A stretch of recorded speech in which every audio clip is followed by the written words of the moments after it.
శ్రీకాకుళం జిల్లా వజ్రపు కొత్తూరు మండలం పల్లిసారథి గ్రామంలో ఓ విషాద ఘటన చోటు చేసుకుంది. భార్య మరణించిన కొద్దిసేపటికే నీవు లేని జీవితం ఎందుకు అని భర్త కుప్పకూలి మృతి చెందిన ఘటన తీవ్ర విషాదం నింపింది.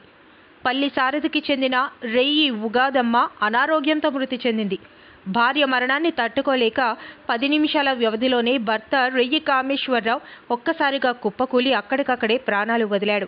ఈయన వయసు 88 కాగా రెయ్యమ్మకు 78 ఏళ్లు. గ్రామస్తులు ఈ దంపతుల మరణాన్ని విజయోత్సవ మరణంగా భావించి వందలాది మంది భారీగా చేరి ఊరేగింపుగా అంతిమయాత్రలో పాల్గొన్నారు.